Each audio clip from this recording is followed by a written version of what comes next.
출애굽기 19장 1절에서 3절까지 제가 먼저 봉독합니다. 이스라엘 자손이 애굽 땅을 떠난 지 3개월이 되던 날 그들이 시내 광야에 이르니라. 그들이 르비딤을 떠나 시내 광야에 이르러 그 광야에 장막을 치되 이스라엘이 거기 산 앞에 장막을 치니라. 모세가 하나님 앞에 올라가니 여호와께서 산에서 그를 불러 말씀하시되 너는 이같이 야곱의 집에 말하고 이스라엘 자손들에게 말하라. 아멘. 사도행전 2장입니다. 신약성경 사도행전 2장 1절에서 4절까지 제가 봉독합니다. 오순절 날이 이미 이름에 그들이 다같이 한 곳에 모였더니 호련히 하늘로부터 급하고 강한 바람 같은 소리가 있어 그들이 앉아 놓은 집에 가득하며 마치 불의 혀처럼 갈라지는 것들이 그들에게 보여 각 사람 위에 하나씩 임하여 있더니 그들이 다 성령의 충만함을 받고 성령이 말하게 하심을 따라 다른 언어들로 말하기를 시작하니라. 아멘. 구약 교회는 오순절의 세 가지를 기념하면서 축제처럼 절기를 지켰습니다. 이 절기가 왜 구약 교회의 축제였느냐 하면 첫 번째는 모세가 시내산에서 하나님으로부터 율법 곧 생명의 말씀을 받은 기쁨 때문이었습니다. 두 번째는 적과 꿀이 흐르는 약속의 땅에서 드디어 약속의 땅에 첫 실과를 거두어 들인 기쁨이 있었고 또 50일이 지나는 동안에 세 번째는 보리와 밀추수를 다 마치고 집안 창고에는 알곡이 가득가득 쌓여있는 이 풍족한 기쁨 때문에 오순절은 즐거운 축제였습니다. 이렇게 구약 성도들에게 유월절과 오순절은 구원의 기쁨이 추수로 연결되면서 영광스럽게 절기를 마치기 때문에 랍비들은 가장 기쁜 절기로 선언했다고 합니다. 우리가 알고 있는 것처럼 유월절은 애굽에서 노예로 고통받던 이스라엘 백성들이 해방된 구원의 날이었죠. 그리고 오순절은 시내산에 도착한 이스라엘 백성들이 10마디 말씀을 받으면서 하나님의 백성이 되고 제사장 나라가 되는 언약을 맺은 날이기도 합니다. 오늘 이 오순절 세 번째 시간 첫 번째 이 바욤 하제는 하나님께서 강림하신 날의 의미가 있습니다.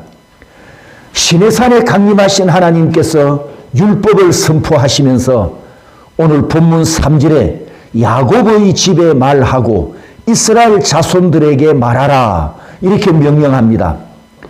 야곱의 집은 개인을 의미하고 이스라엘은 공동체를 의미합니다. 하나님께는 개인도 공동체이고 공동체도 개인과 같으니 개인에게도 하나님의 말씀을 가르치고 공동체에도 하나님의 말씀을 전하라 이렇게 명령하셨습니다. 4절에 보면 독수리 날개로 너희를 업어 내게로 인도하였음을 너희가 보았노라. 어미 독수리가 새끼 독수리를 업어 나르는 것처럼 모두가 하나님께서 애굽에서 구원해 내신 자기 백성이고 자기 자녀입니다. 구원받은 하나님의 백성들은 하나님의 말씀을 들어야 하고 구원받은 하나님의 백성들에게 하나님의 말씀을 가르쳐야 합니다. 가장 훌륭한 교사는 내 안에 임재하신 성령님 그분이십니다. 진리의 말씀을 깨닫도록 탁월하게 가르쳐 주시는 교사는 여러분 안에 계시는 성령님이십니다. 그분과 가까이 지내고 그분의 말씀을 듣고 그분의 말씀을 따라가야 할 이유입니다. 두 번째 바욤 하제는 말씀이 장엄하게 선포된 날입니다. 하나님의 장엄한 선언은 출애굽기 19장에서 20장으로 계속 이어지면서 너는 나 외에는 다른 신들을 내게 두지 말아라. 너는 우상을 만들지 말아라. 천하의 여호와 하나님은 오직 나뿐이다. 너는 내 이름을 욕되게 하지 말아라. 너는 안식일을 거룩하게 지켜라. 너는 부모를 공경하라. 너는 살인하지 말아라. 너는 간음하지 말아라. 너는 도둑질하지 말아라. 너는 거짓 증거와 거짓말을 하지 말아라. 너는 이웃의 것을 탐내지 말아라. 바요음하제 이날에 하늘이 열리고 하나님께서 타지 않는 떨기나무로 현현하셨으며 하나님께서 선포하신 율법을 구약 성도들이 받은 날이고 인간이 여호와 하나님을 만나는 날 바요음하제가 구약 오순절이었습니다.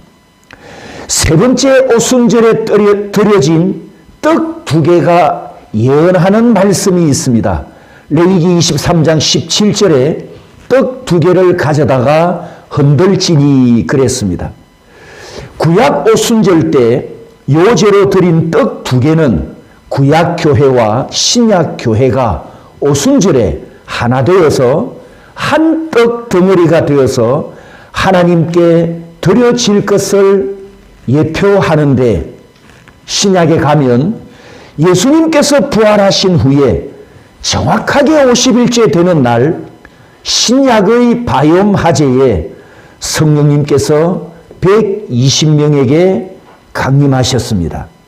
성도 여러분, 레위기 23장 17절에 기록된 구약의 믿음의 선배들이 오순절 절기 때 하나님께 떡 2개를 바치는데, 이 떡 2개 속에, 구약 성도들이 바쳤던 떡 2개 속에 나의 구원이 이미 예정되어 있었고 작정되어 있었습니다. 할렐루야.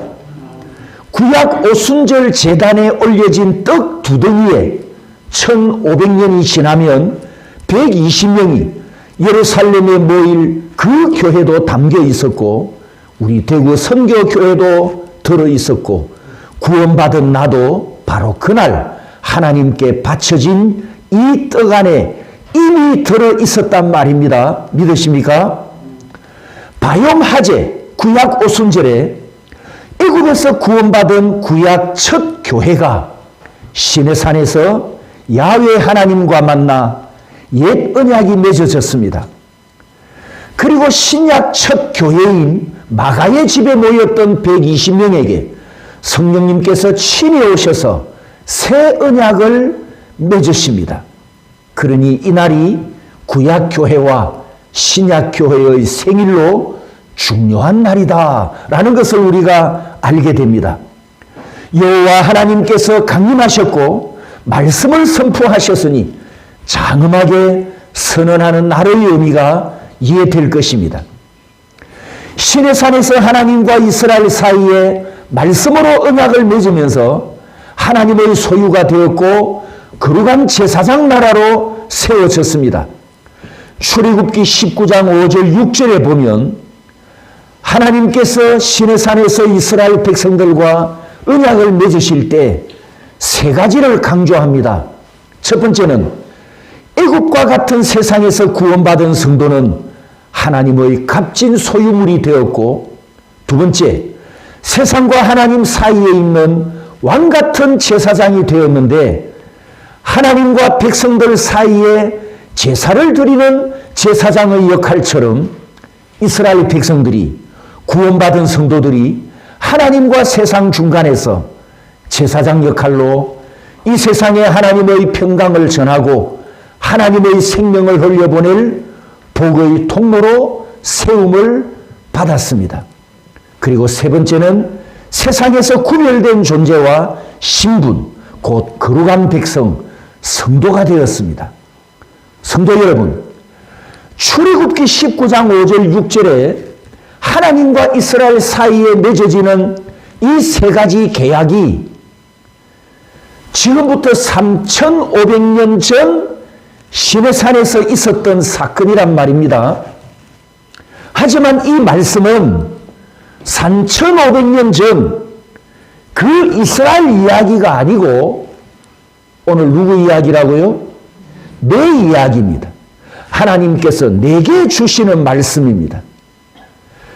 5절 6절에 기록된 이 세 가지 언약 내용은 우리가 이런 존재가 되었음을 하나님께서 말씀하셨습니다. 할렐루야. 자, 옆 사람에게 이렇게 축복하십시오. 당신은 하나님의 것입니다. 당신은 하나님의 복을 흘려보낼 왕같은 제사장입니다. 당신은 거룩한 나라의 성도입니다. 시내산에서 십계명과 율법을 받으면서 하나님의 법을 국가 헌법으로 소유하는 거룩한 나라가 되었고 거룩한 민족이 되는 복을 받았습니다. 구약교회가 이때 받은 십계명, 시민법, 도덕법, 배산법 이 모든 율법들은 문명화되어 많은 나라들의 헌법 기초가 되기도 했습니다. 지구상에 있는 모든 나라들이 하나님의 법을 머리맡에 두고 마음에 새기고 눈과 입에 담아두고 손과 발로 행한다면 이 세상에는 그나마 악이 없어지고 좀 더 선한 세상이 되겠죠. 전쟁도 없어지고 폭력도 줄어들고 거짓도 없어지고 적대감과 원수와 미움도 사라지고 우상숭배도 없어지고 국가와 사회에 공의와 공정과 정의와 공평이 가득한 살기 좋은 세상이 되겠죠. 하지만 우리는 이 진리를 알고 있습니다. 모태 죄인으로 태어난 아담의 후손이 살고 있는 인간 세계는 타락한 본성과 부패한 본성 때문에 천국을 세우지 못한다는 것을 그리스도인인 우리는 잘 알고 있습니다. 권력으로도 천국을 세울 수 없고 국가 헌법과 권선 징악을 강력하게 시행해도 구원받기 전에는 재창조함을 받기 전에는 천국 같은 세상이 되지 않습니다. 교도소를 많이 지어놓고 범죄하는 범죄자를 몽땅 교도소 안에 집어넣어도 이 세상은 선한 세상, 천국 같은 세상이 되지 않는단 말이죠. 독재자가 나타나서 강력하게 통치를 해도 예수 그리스도 밖에서는 유토피아가 세워지지 않습니다. 예수 그리스도 밖에는 선함과 토부와 천국이 세워지지 않습니다.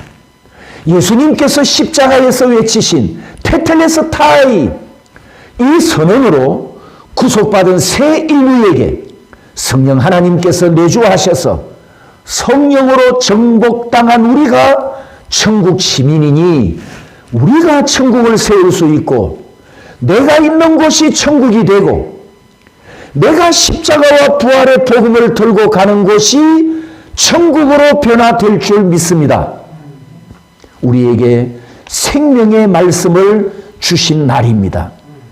네 번째, 성령으로 행할지니라고 했습니다. 출애굽기 19장과 20장에 여호와께서 시내산 성전에 강림하심과 사도행전 신약 성전에 성령 하나님이 임하신 사건은 여러분 1500년 시차를 두고 일어난 동일한 바욤 화재였습니다. 구약교회 성도들은 시내산에서 모세오경을 받았고 신약교회 성도들은 사랑의 계명을 받았습니다. 구약에는 돌비의 계명을 기록해 주셨고 신약에는 신비에 기록해 주셨습니다. 구약에는 시내산 성전 꼭대기에 바욤 화재가 이루어졌고 신약에는 내 안에 바욤 화재가 이루어졌습니다. 구원받은 성도 여러분, 지금 우리는 유월절 하나님의 어린 양으로 피 흘리신 예수님의 공로로 세상에서 구원받고 난 후에 죄를 상징하는 누룩을 없애고 거룩한 성도로 살아가고 있는 중입니다. 무교절 끝에 만난 초실절에서 부활의 첫 열매가 되신 예수 그리스도를 통해 썩지 않는 영원한 생명을 이미 선물로 받았습니다. 그리고 50일 후에 현재 통과 중에 있는 오순절에 이방인 구원이 이루어져서 이방인이었던 내가 구원받고 하나님의 창고에 알곡으로 추수되는 복을 받았습니다. 할렐루야. 사도행전 2장의 바요마제를 통해 이방의 이 구원의 복음이 선포되었습니다. 구약 성도들의 밭에서는 이방인이 이삭으로 떨어진 곡식을 주었으나 신약 교회에는 구원받은 이방인도 주님의 몸에 동참하여 성찬 식사를 함께 나누는 지체가 되었고 한 몸이 되는 구원을 받았습니다. 아멘, 아멘. 결론을 말씀드립니다. 구원받은 우리는 육으로 행하지 않습니다. 성령 하나님과 함께 살고 성령으로 충만한 신령한 성도로 살아갑니다. 하나님의 말씀이 신비에 기록되어 이 진리의 말씀에서 도망갈 수도 없습니다. 중생한 양심은 악을 행하도록 허락하지 않기 때문입니다. 성령님께서 내 안에 그렇게 역사하시기 때문입니다. 그래서 성령님은 내 안에 오셔서 항상 믿음으로 행하도록 명령하시고 감동을 주시고 인도해 가십니다. 내가 거절하고 불순종하면 내 안에서 나를 위해 탄식하시고 나를 위해 우신다고 로마서 8장 26절에 말씀하셨습니다. 왜죠? 나를 위한 보혜사로 내 안에 오셨기 때문입니다. 그러므로 오순절을 지키며 살아가는 성도는 이 말씀이 삶의 중심이 되어야 합니다. 갈라디아 5장 25절 쉬운 성경역으로 우리 다 같이 읽습니다. 우리가 성령으로 새 생명을 얻었으므로 성령을 따라 살아야 합니다. 아멘, 아멘. 초실절, 부활의 첫 열매가 되신 초실절, 그 예수님의 부활 생명을 우리가 다 받았지 않습니까? 새 생명을 우리가 다 받았고 영원한 구원을 얻었고 영원한 생명을 얻었고 하나님의 생명으로 지금 현재 살아가고 있습니다. 그러면 마땅히 성령을 따라 살아야 한다라는 진리를 우리에게 강조하고 있습니다. 그리스도 안에 있는 성도 여러분, 부활 생명으로 영생의 약속을 받은 성도 여러분, 하나님의 영원한 생명으로 살아가고 있는 새 생명을 가진 성도 여러분, 언제든지 여러분 안에 바요마제로 이루어진 성령님의 인도하심을 따라 성령님과 함께 동행하는 저와 여러분들이 되시기를 주님의 이름으로 축복합니다.